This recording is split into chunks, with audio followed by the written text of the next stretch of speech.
Okay, so let's now complete the proof of Fubini's theorem, which has been going on for some time now. So let us see what we have done so far. Again, we are having a function like this. Let us just briefly recall what we are doing once again. We are having a function whose domain is this Cartesian product and it's a real valued function such that this sum is absolutely convergent. This is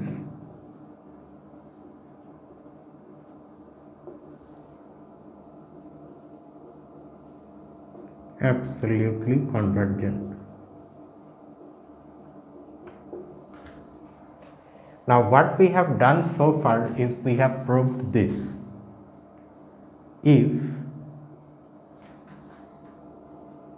all these functional values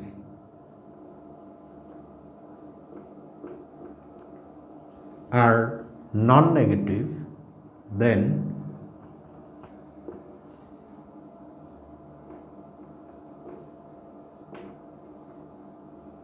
our sum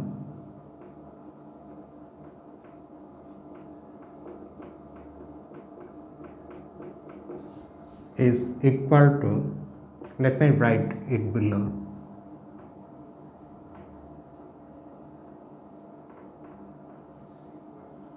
is equal to this double series, which also turns out to be convergent and it has the same sum as this sum.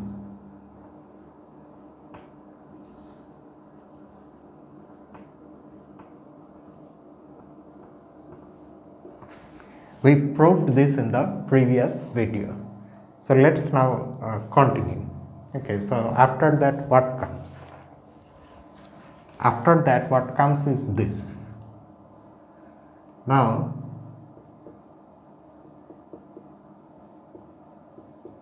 let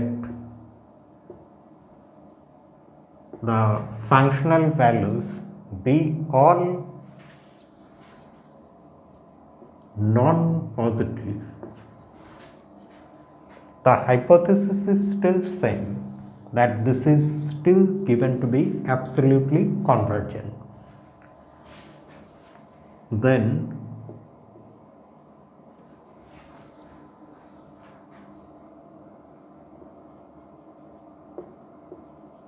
there exists, of course, because it's given to be absolutely convergent, so by the definition of absolute convergence of such sums, there exists a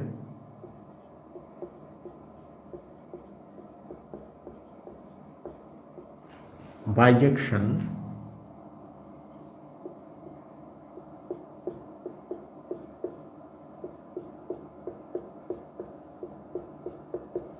such a bijection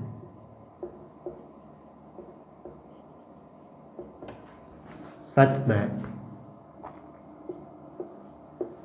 this sum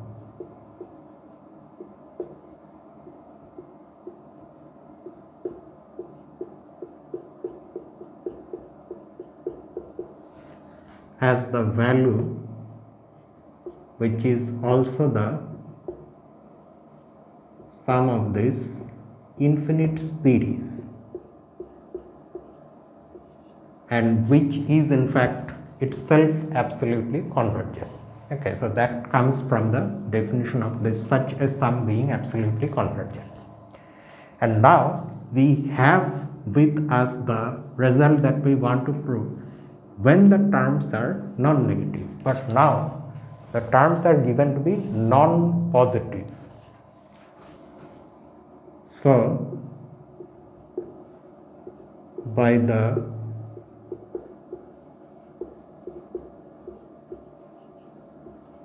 limit laws we have, okay, now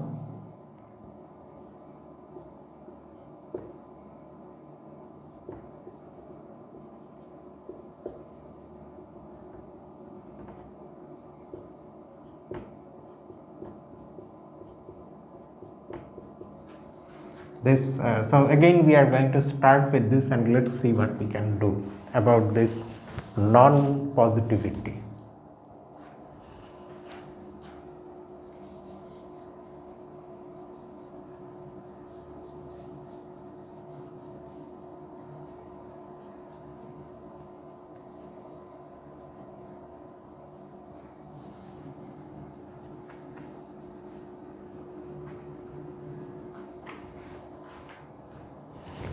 So by the limit laws, this is equal to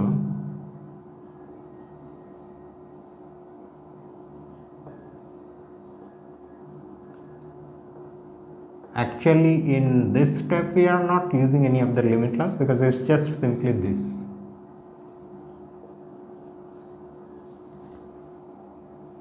Which is equal to, by the definition of convergence of an ordinary infinite series, it's the limit of the sequence of partial sums of this series whose general term looks like this.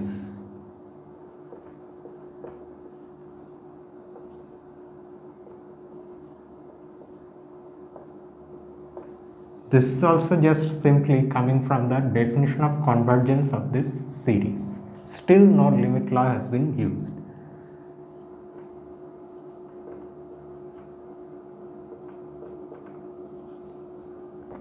But now we can write this term as minus of minus f of g of I, which of course we can do because after all f of g of I is a real number. Non-positive, that's okay, we are coming to that later, but it's a real number, so we can write it like this. Now by the properties of finite series, because this single sum is a finite series, this minus can be taken outside.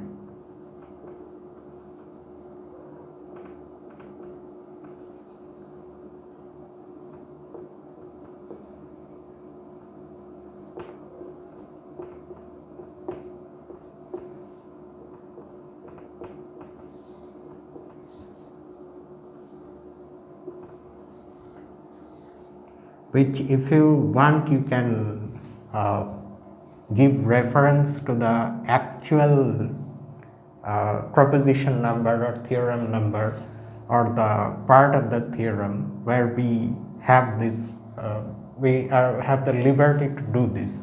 That in fact justifies that we can take minus outside. Actually we take minus 1 outside, so it's that result which tells you that if you have a finite series, each of whose terms is multiplied by a constant, then that constant can be taken outside. It's just that thing. And now by the limit laws, one of the limit laws, this minus comes outside of the limit itself.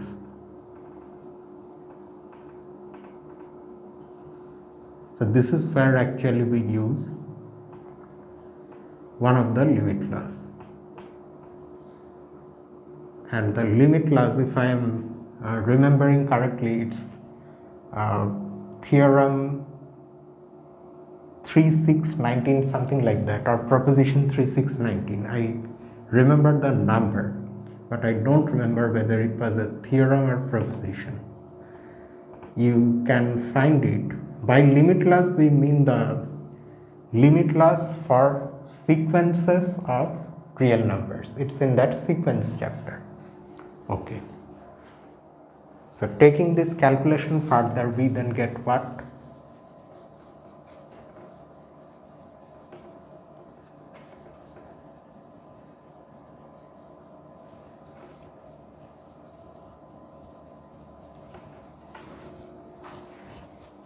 Then this, it's now just a matter of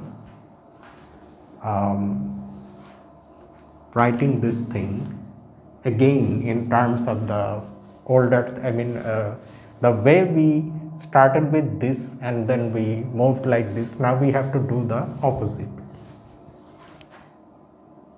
So this is minus sum of this infinite series where I varies from 0 to infinity minus f of g of I, which itself is just simply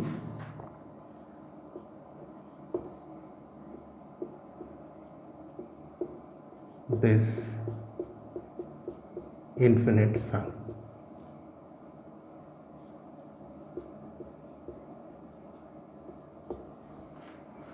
Okay.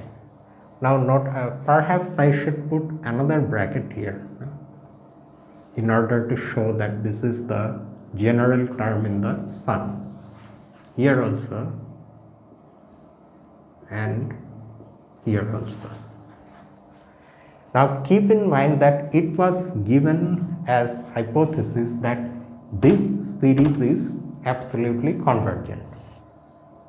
But we now have a slightly different series here, where the terms are the negative counterparts of the terms of the original series.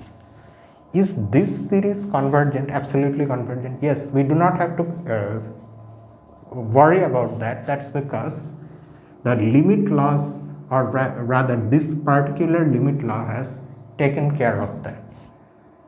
This is convergent because there exists a bijection G from n into n cross n, for which this series is absolutely convergent. This ordinary series of real numbers is absolutely convergent, and whose own convergence comes from the convergence of this series through that limit law.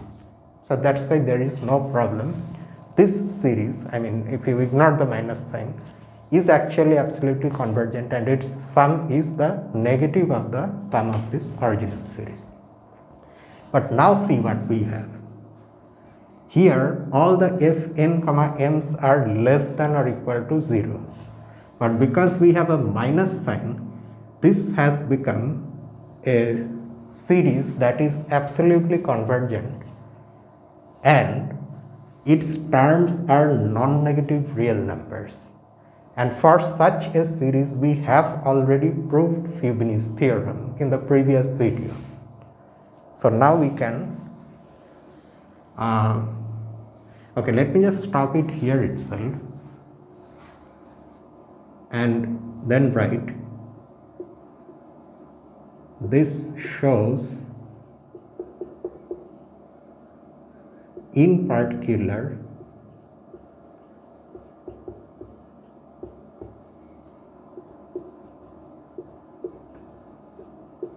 that the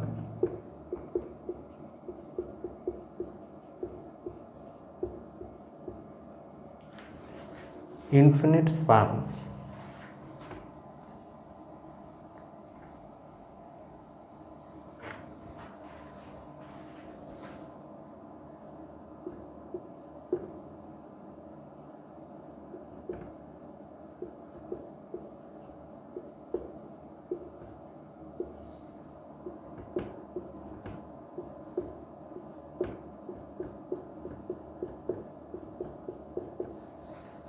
is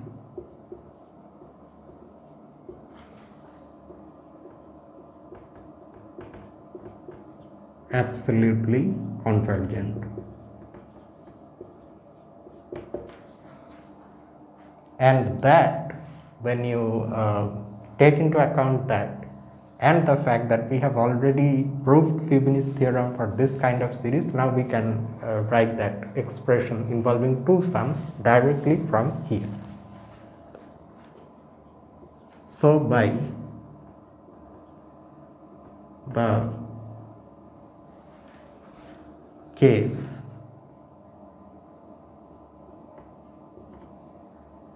of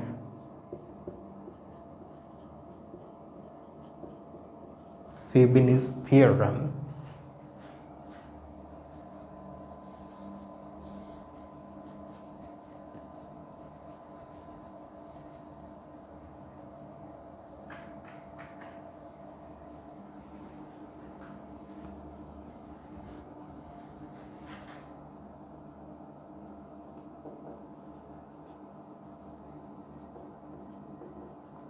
for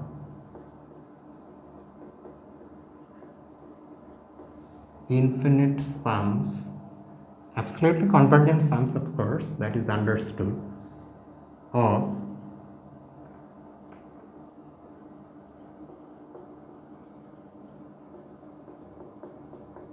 non-negative real numbers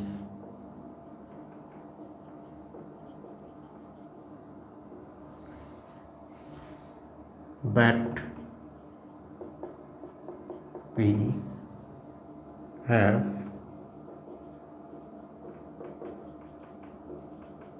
already proved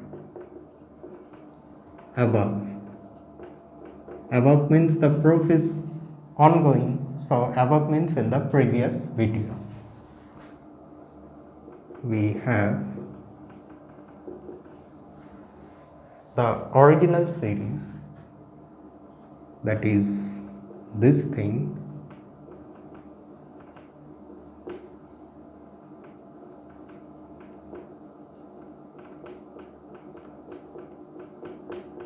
which we have just now found that it is equal to this,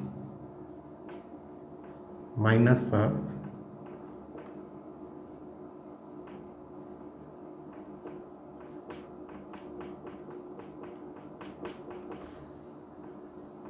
minus f of n comma m, and by Fubini's theorem for series of non-negative terms, this thing is equal to, I cannot write it here, I have to write it there.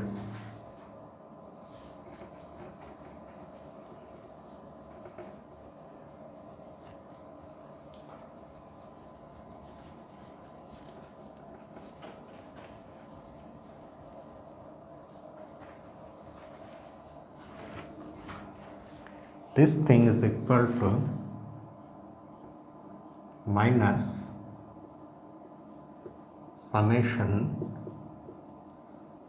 n varying from 0 to infinity, then summation m varying from 0 to infinity, minus f of n comma m. Okay, so this is where we have used Fubini's theorem for the case of non-negative terms that we already proved before. Now what we do?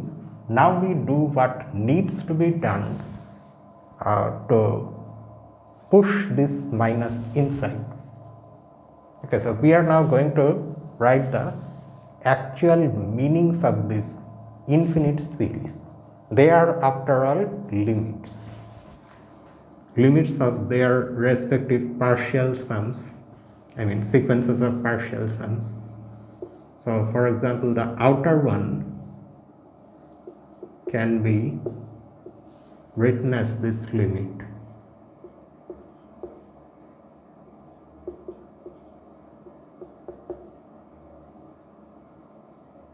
but then I have to write the inner one in the next line. The inner one itself is also a limit, obviously,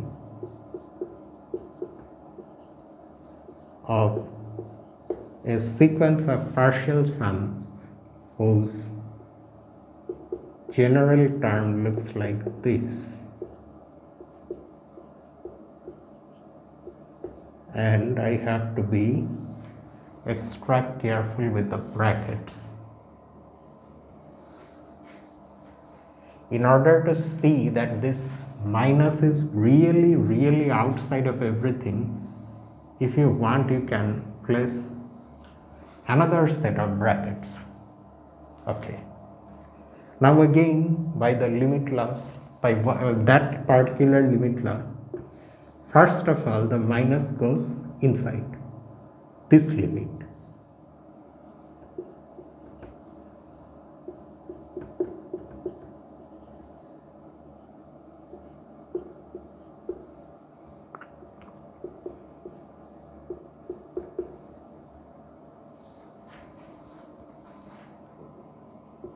I can of course write that limit here itself.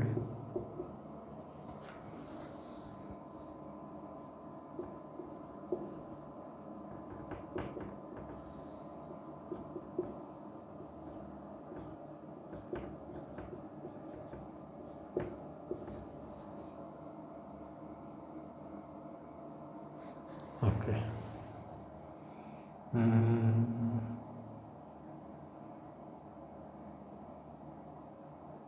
Oh, okay, I see, I got confused.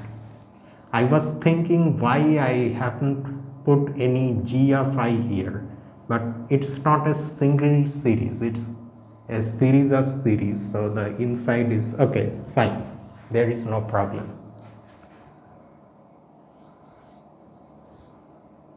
And just so that we can show this entire limit together, I put another set of brackets.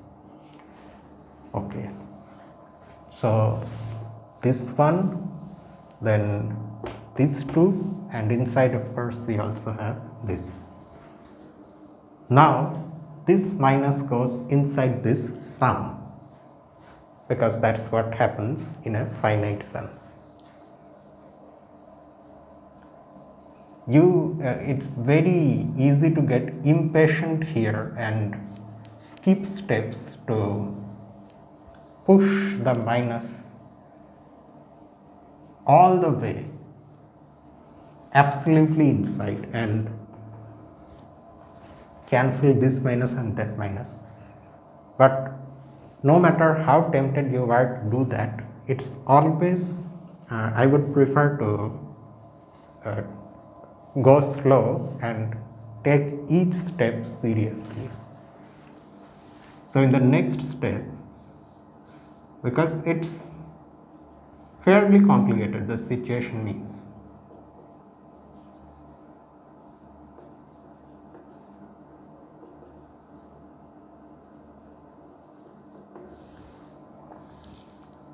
minus limit m tends to infinity of these finite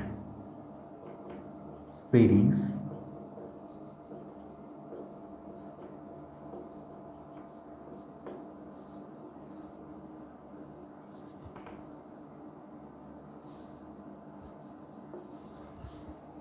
okay. Now again once more we apply that particular limit law to take this minus sign inside this inner limit.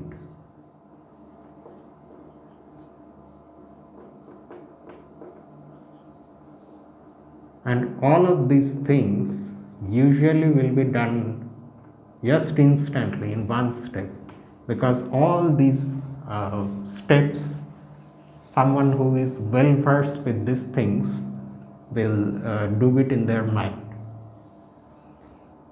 But say we are not well versed, I never consider myself well versed in anything.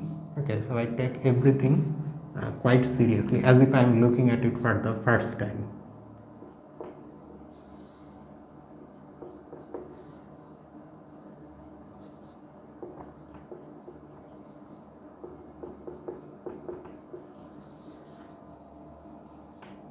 This outermost brackets we can get rid of course.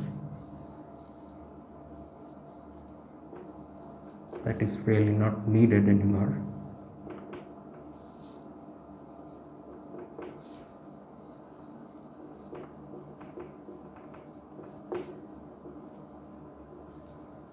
And just this one, okay.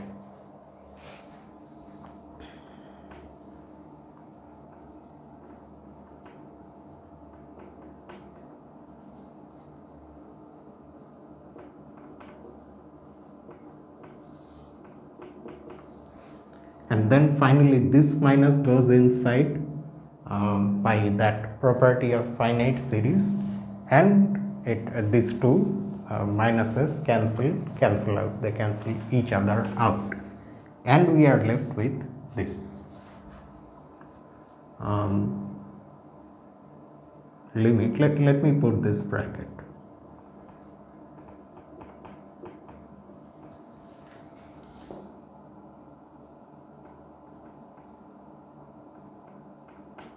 M varies from 0 to m, and because of that cancellation we have this.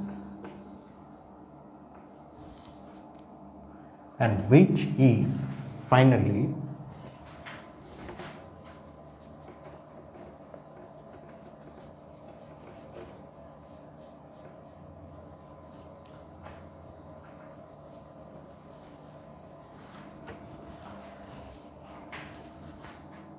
this double series.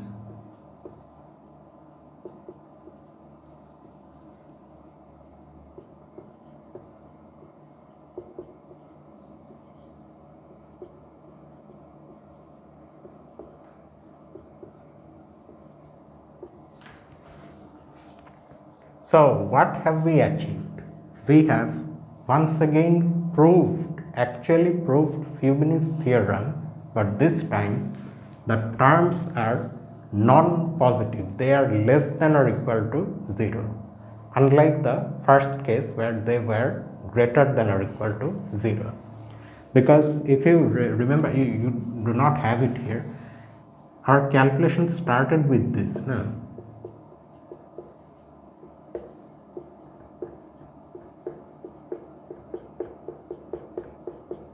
With this, where these terms are less than or equal to 0, and we have shown that this is equal to this. So that is Fubini's theorem when the terms are less than or equal to 0. So now we have the case where the terms are greater than or equal to 0, and this one that we have just now proved that the terms are less than or equal to 0. And now we have to see look at the general case where the terms, each term can be either positive or negative or 0. What do we do in that general case? So that comes next, and once we handle that, the proof is over.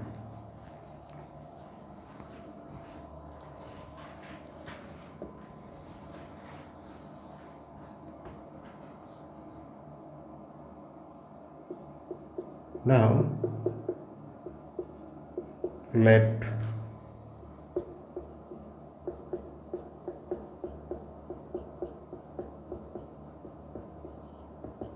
this be a function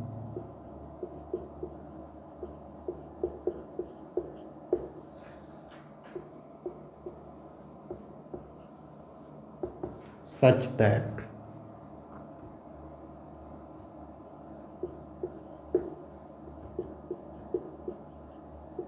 our infinite sum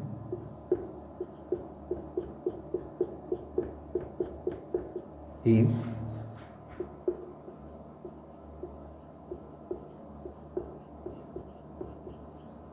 absolutely convergent. You may be wondering why I wrote this entire hypothesis of the theorem statement again. That's because now we do not have those extra conditions that the terms are non-negative or non-positive. Now the situation is general. Each term can be positive, negative or 0. So in this case, we define two functions.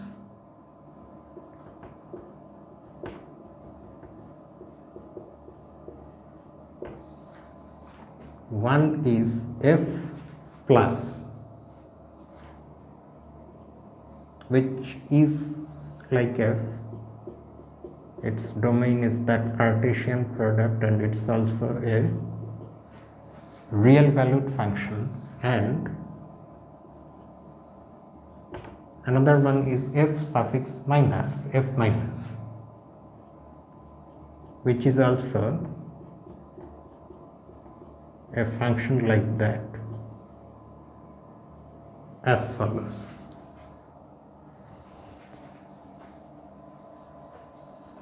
And defining these functions is actually the key to handling the general case.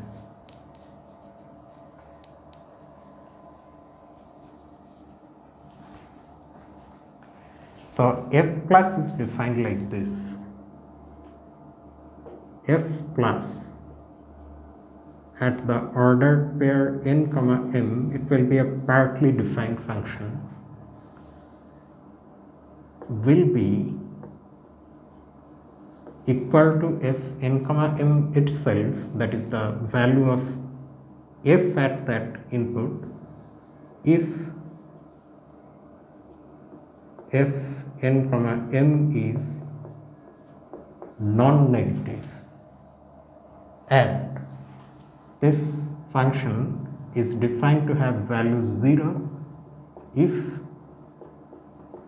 f n comma m is negative. Okay, so this is f plus and f minus is defined like this. Similarly, but in a sense it's the opposite. It has the value 0 if f n comma m is greater than or equal to 0 and has the value which is the same as the f value at that point if f n comma m is less than 0.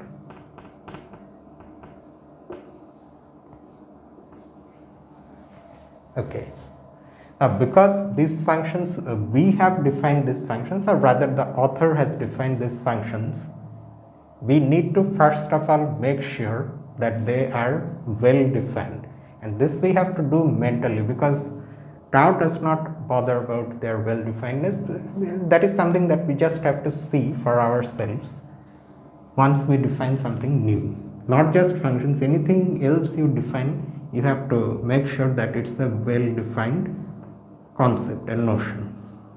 Now, for functions, we know what well definedness means. We have to take an arbitrary point in the domain and see that that point is mapped onto a unique point in the range. So, let's see what happens to f plus. Any arbitrary point in the domain looks like an ordered pair n comma m.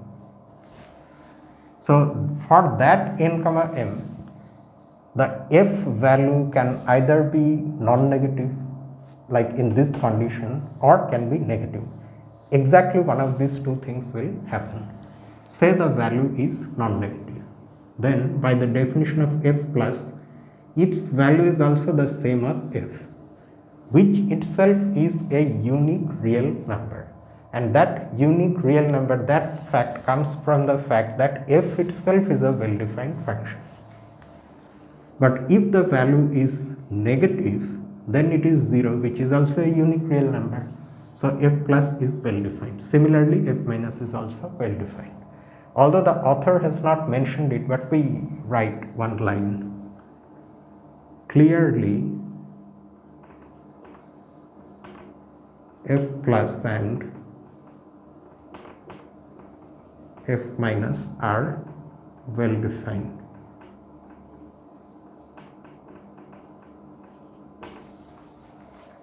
Okay.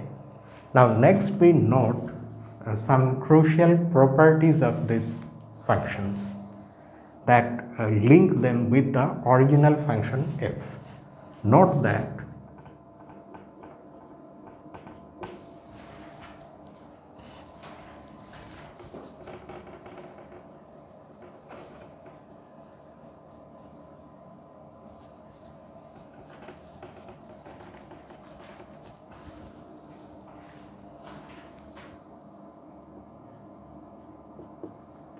the first property is this.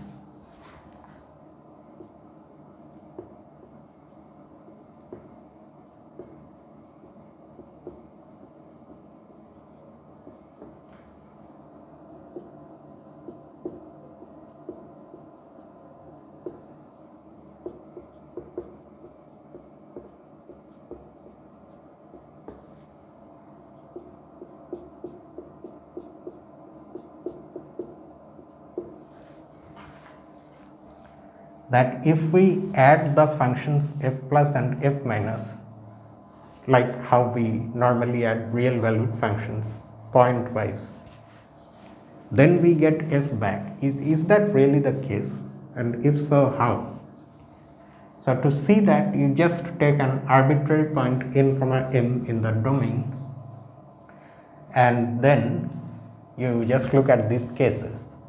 Say for that n comma m, f of n comma m is greater than or equal to 0, say that is the case, then f plus is f of n comma m, and in that same case f minus is 0.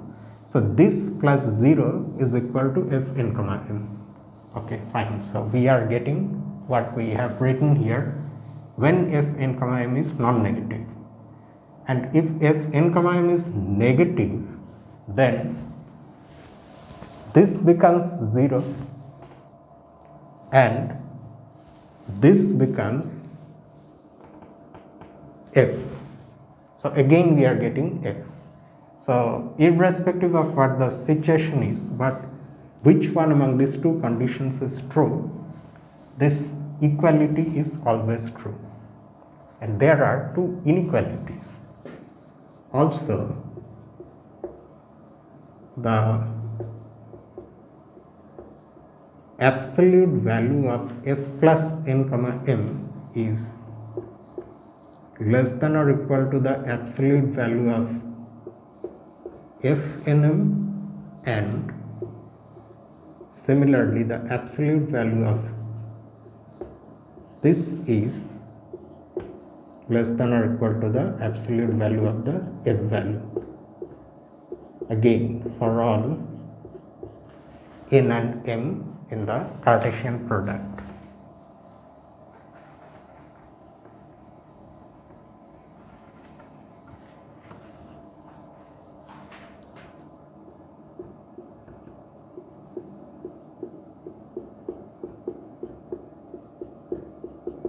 Again, how? Let us again see case wise. So say for some n comma m in this Cartesian product, f n comma m is non-negative. In that case, there is no difference between the f value and f plus value. So in the first inequality, we actually get equality. So that is also, so that means this inequality is true.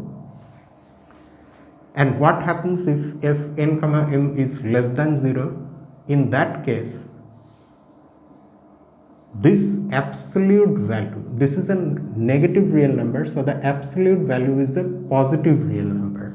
But in that case, f plus value is 0. So 0 is less than or equal to a positive real number, which is also true. Fine. So the first inequality is true.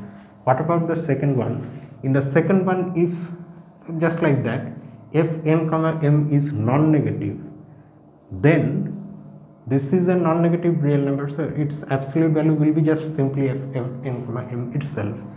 But in that case, the f minus value is 0. So 0 is less than or equal to a non-negative real number. True. And if f n comma m is less than 0, then there is no difference between f minus and f. So in that case we get equality. So ultimately this relation in that case is also true. So we now have this equality and this inequalities. Now these inequalities will tell us via the comparison principle for absolute convergence of infinite series that these two sums are going to be absolutely convergent. Let me write them. These inequalities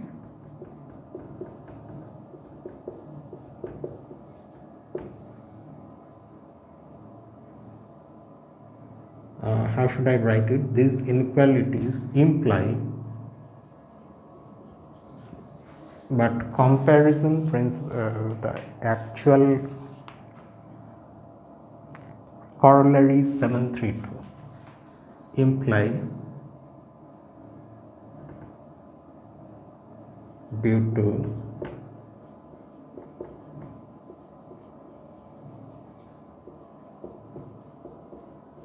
corollary 732 that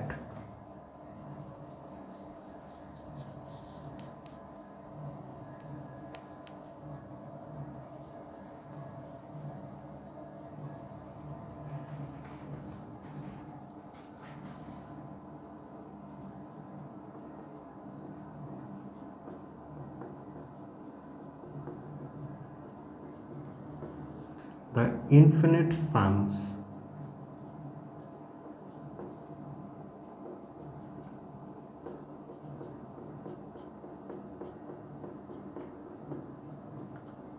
f plus n comma n and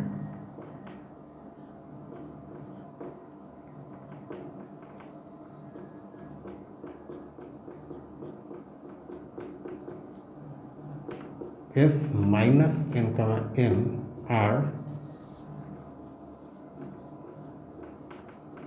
absolutely convergent.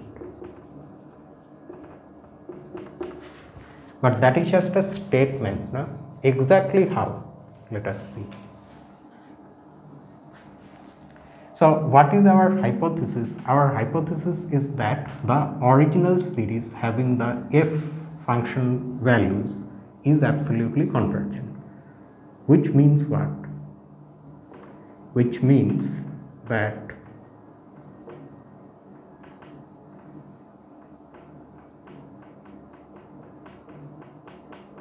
this is equal to the sum of this ordinary infinite series, where G is that bijection which exists due to this absolute convergence from N to this Cartesian product. Okay. Now, what is the statement of corollary 732? Let us also briefly recall that.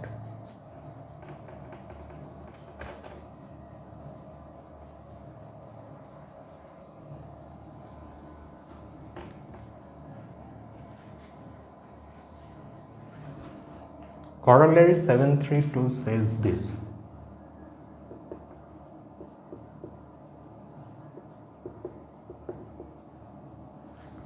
Let's say you have two sequences of real numbers, an and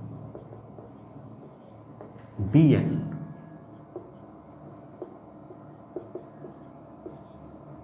where each bn is non-negative. Okay, there is no negative term, and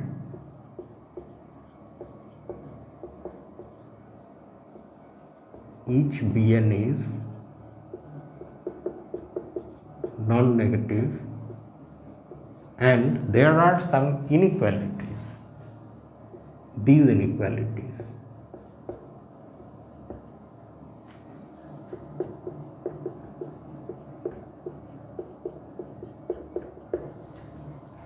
okay, then if the series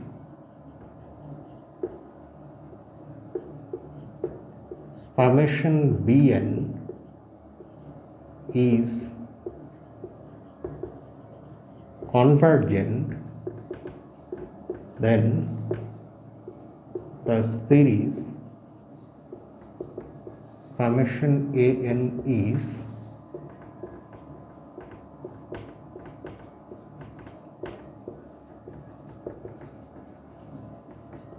absolutely convergent. Okay, that's what corollary 732 says.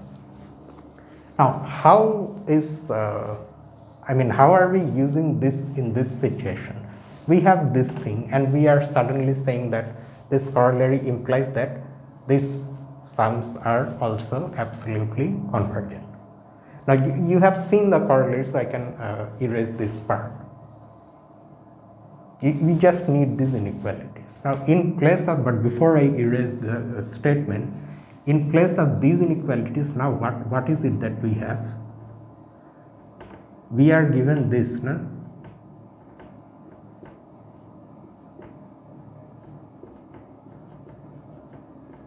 For all n and m, say we first try to see how this one is absolutely convergent.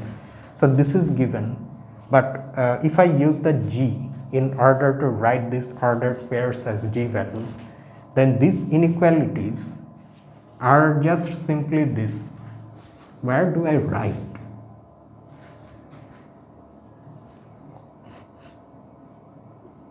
F plus of G of I is less than or equal to f of g of I.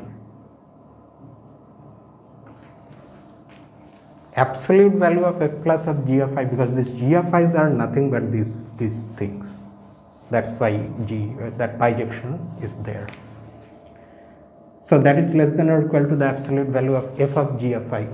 And what we are saying is that this sum is absolutely convergent, that is given, and by definition of that, this series is absolutely convergent. That means if you consider absolute value, well, then it will not be equal to this, okay, keep that in mind. Then this series having this absolute value is convergent.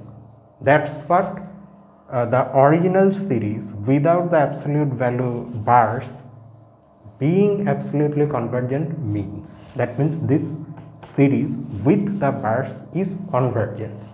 Now think of the bn's, in place of the bn's, these things. If you want, you can think of n here. N varies from 0 to infinity. So this series is convergent. So that means this series will be convergent. Let me modify it here itself. This series will be convergent.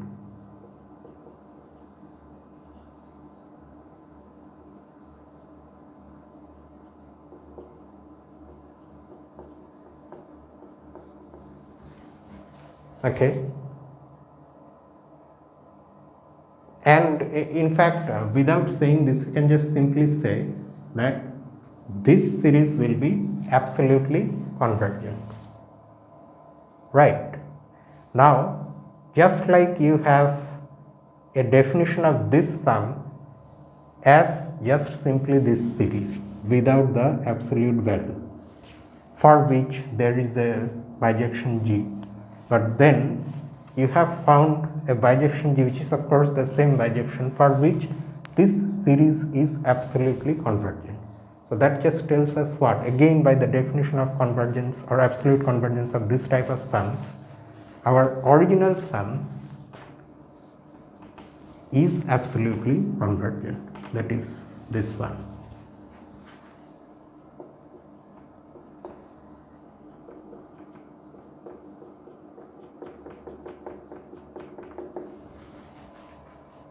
So just like that, using the other inequalities and using this corollary, we conclude that this is also absolutely convergent. So that's how the conclusion comes.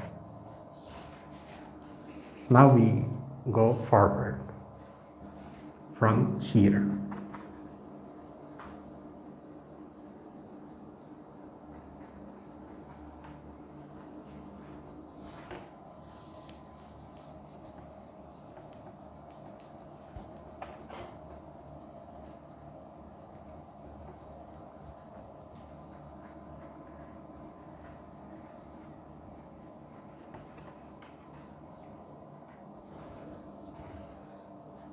Now that we know that this series and this series, they are both absolutely convergent, and for that same bijection G this happens, and also that fact that we have the equality f is equal to f plus plus f minus, we can now use these facts along with the limit laws to next write this.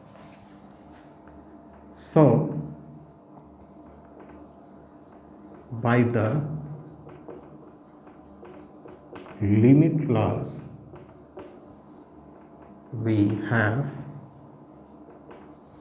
this.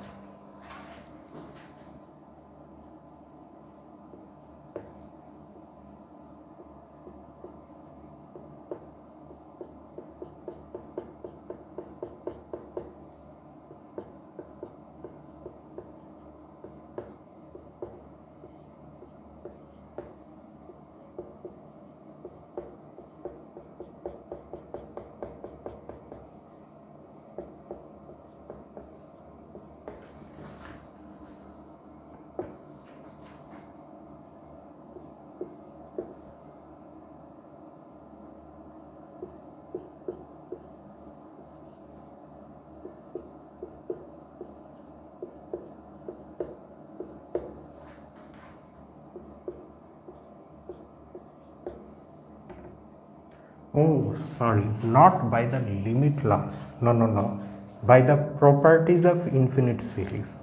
And that thing is sorry about that. It's not the limit. Well, we can say the limit laws, but if we have a more direct thing, then why not use that? So by proposition, so that you know exactly what we are using. 7 to 14 part A we have.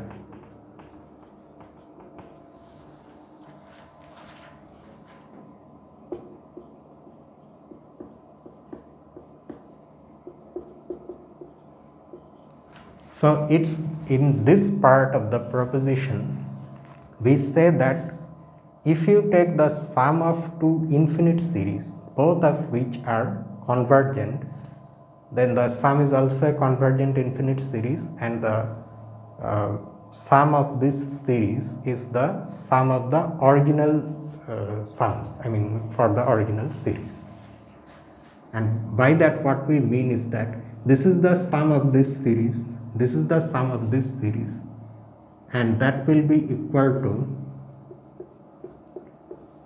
the sum of this series whose terms are the sums of the terms of the two series.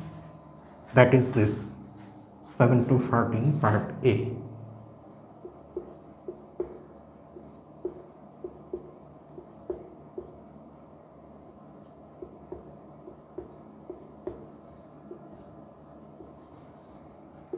Okay. And this is where you use the fact that if you add f plus value and f minus value for the same input, you get f value for that input. You do not have to worry about the way we wrote that equality where we have n comma m instead of gi, because gi's are nothing but n comma m.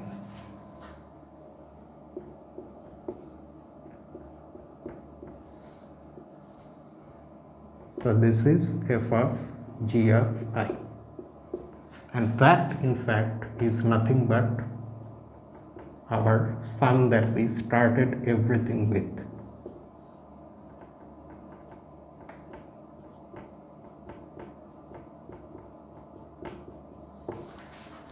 Okay. So do you see how clever this is? Our original sum is this, where we don't know whether each f n comma m is what can I say, is positive or negative or zero.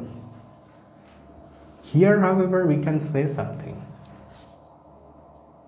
right? But how? We will see anyway. So what we have so far been able to show that this sum is equal to the sum of the values of these two sums which are also absolutely convergent. Okay. Now let me go briefly to again the definitions of f plus and f minus in order to show you something special about these two series.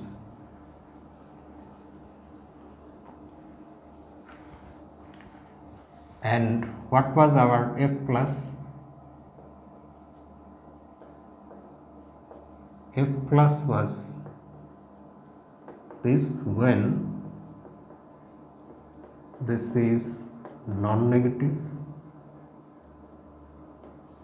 and 0 when this is negative.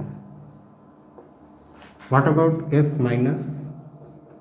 F minus is the exact opposite.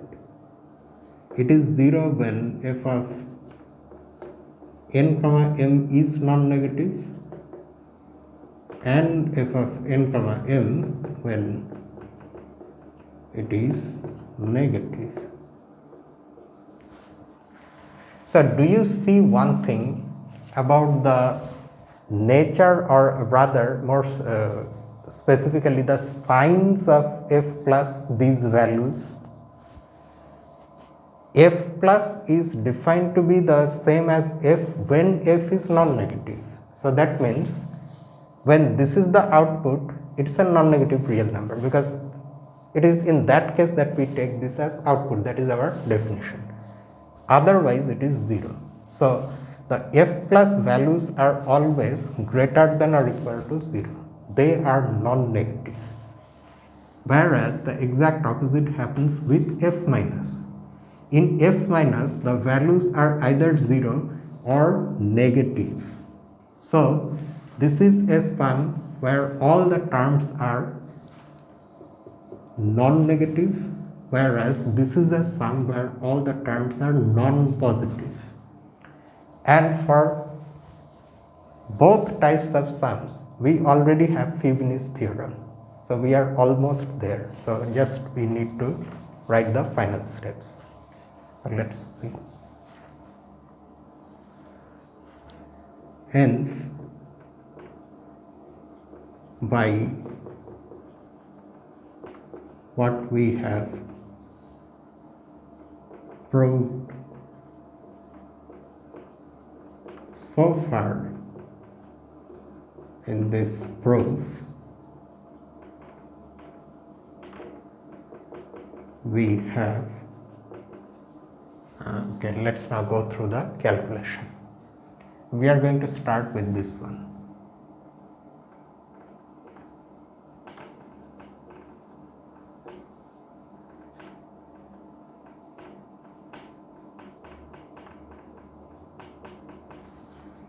That will be equal to this, so we just have that itself, so we can just simply write one equal sign and that's it.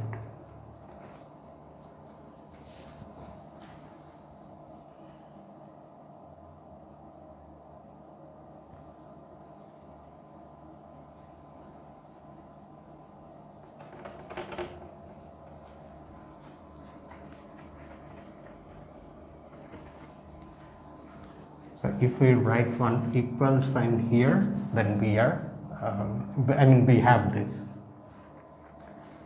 But now, because we have Fubini's theorem for this type of series, so in place of this sum, we can write a double series. Just like that, in place of this sum, we can write another double series. That's what we now do.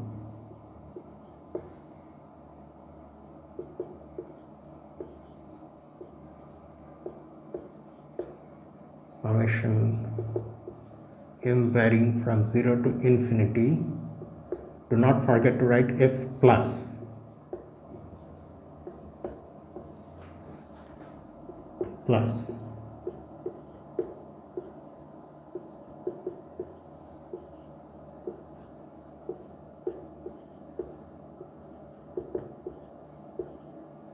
Here f minus. Okay.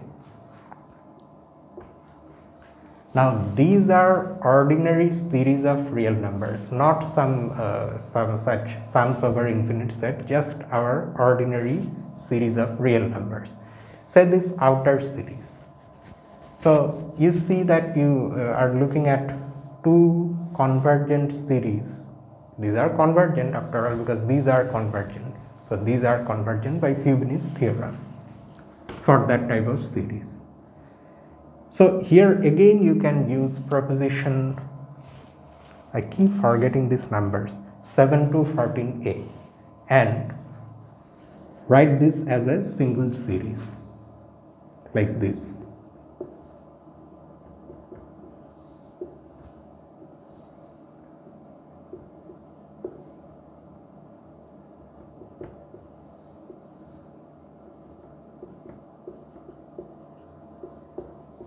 Plus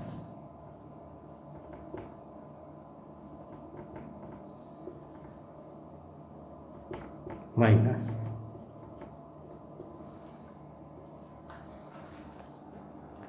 At this step we have used proposition 7 to 14a. So we will write that.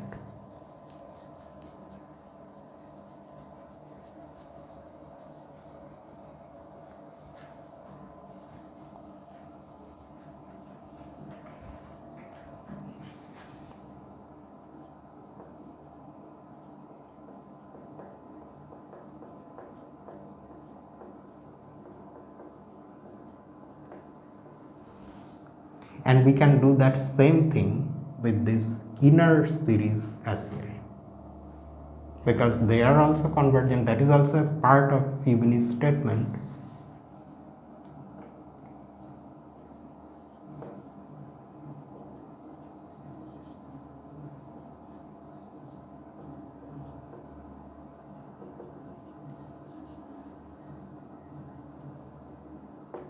That is, we can take the sum of this and this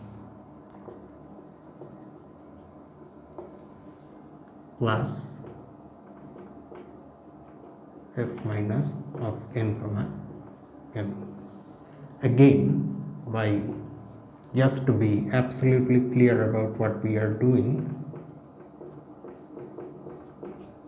propositions 7 to 14a again, and now we know what this sum is.